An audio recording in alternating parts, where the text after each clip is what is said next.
Mais je ne suis pas, là où je suis aujourd'hui, je ne suis pas prêt à accepter un poste. Je ne suis pas à la recherche d'un poste. J'ai un idéal que nous avons. Hier, j'étais au siège de l'ACP, parce que le secrétaire général, le président de l'ACP nous avait rendu visite à notre siège. Je lui rendais la politesse. Évidemment, nous sommes en train de discuter, on n'a pas signé d'accord encore.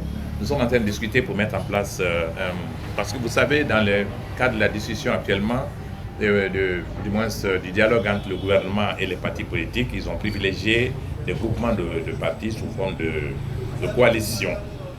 Et moi, je ne me reconnais pas dans les autres coalitions. J'ai été aux forces vives avant, mais les forces vives telles qu'elles sont aujourd'hui, je ne me reconnais pas dans ces forces vives-là. Nous n'avons pas les mêmes vues. Chacun d'eux a son intérêt particulier qui est différent de l'intérêt de l'autre. Et moi, nous ne sommes pas là. Nous voulons créer donc notre coalition avec des partis qui ne sont pas dans d'autres coalitions pour le moment. Et si des partis d'autres coalitions veulent quitter pour nous rejoindre, ce qui n'est même pas impossible, nous allons faire une coalition juste pour participer au dialogue. Ce n'est pas une alliance électorale. C'est juste pour participer au dialogue. Nous sommes en train de constituer cette coalition. Nous n'avons pas signé encore, on n'a pris aucune décision encore. Mais quand on est en contact avec plusieurs partis déjà, quand on aura le quorum là, on va créer la coalition et nous allons rentrer au dialogue comme une coalition, comme les autres coalitions. Ensuite, sollicitation, je crois que... Moi, j'ai donné des conseils au CNRD. Quand je ne sais pas pour aller les voir, faites ça, ne faites pas ça. Je me suis souvent prononcé sur certains sujets. C'est pour mon pays. Si on me demande qu'est-ce que vous pensez, pas plus tard qu'hier, je parlais du marché de Correa, hier et avant-hier, j'habite Correa. Je vois qu'il y a une situation qui se développe au marché de Correa. On a dégagé les femmes sur une place qui est litigieuse. Le gouvernement considère que c'est un bien de patrimoine et le propriétaire dit que je l'ai vendu et on a chassé les dames, ils n'ont pas d'autres ressources.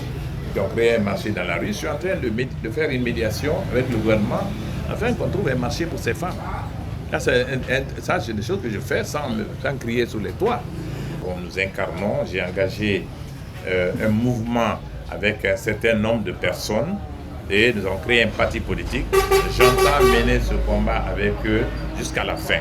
Donc je ne suis pas intéressé à un quelconque poste. Mais si on me demande mon avis sur ce qui peut apporter l'apaisement dans un pays, dans notre pays, je le ferai parce que j'ai consacré toute ma vie à cela. Même en Guinée ici, moi j'ai présidé le dialogue politique ici. En 2013, il y avait la violence ici. Après l'élection de 2010, il n'y a pas eu d'élection législative. Conakry était paralysé. Et c'est moi qui ai présidé le dialogue de 2013, en tant que ministre d'ailleurs. Mais j'avais la confiance de l'opposition et du gouvernement. Donc si on me demande aujourd'hui, je donnerai aussi les mêmes conseils au gouvernement et aux partis politiques. Mais je ne suis pas intéressé à un poste. Très bien. Maintenant, le choix entre la République et une nouvelle constitution ou le toilettage de l'ancien. Je vais vous dire une chose. Vous savez, à part la constitution de 78, 79, où on a dit qu'en cas de vacance du pouvoir, le pouvoir sera exercé par le gouvernement révolutionnaire, d'ailleurs ce qui a amené les problèmes à la mort du président Sékou Touré.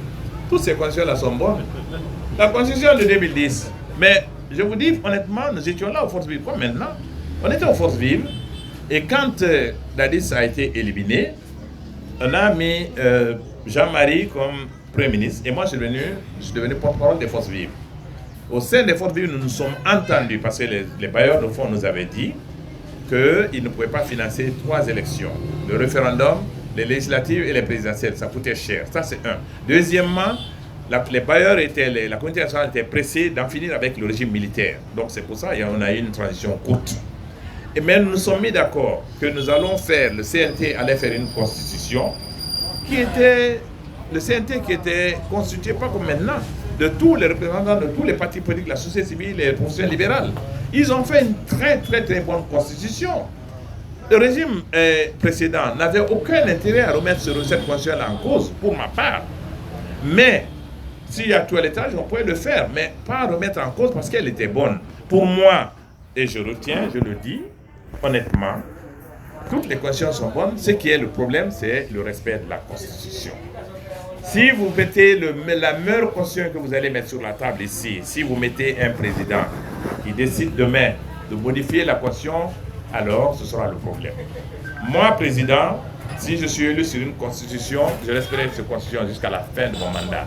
Le problème que nous avons en Guinée, c'est le non-respect de la constitution. C'est ça le vrai problème. Ce n'est pas la qualité de la constitution. Les constitutions sont bonnes. Mais si les hommes qui sont chargés de l'appliquer, à commencer par le chef de l'État lui-même, s'il ne respecte pas la Constitution, alors la Constitution n'aura pas de valeur. Voilà mon analyse de cette question.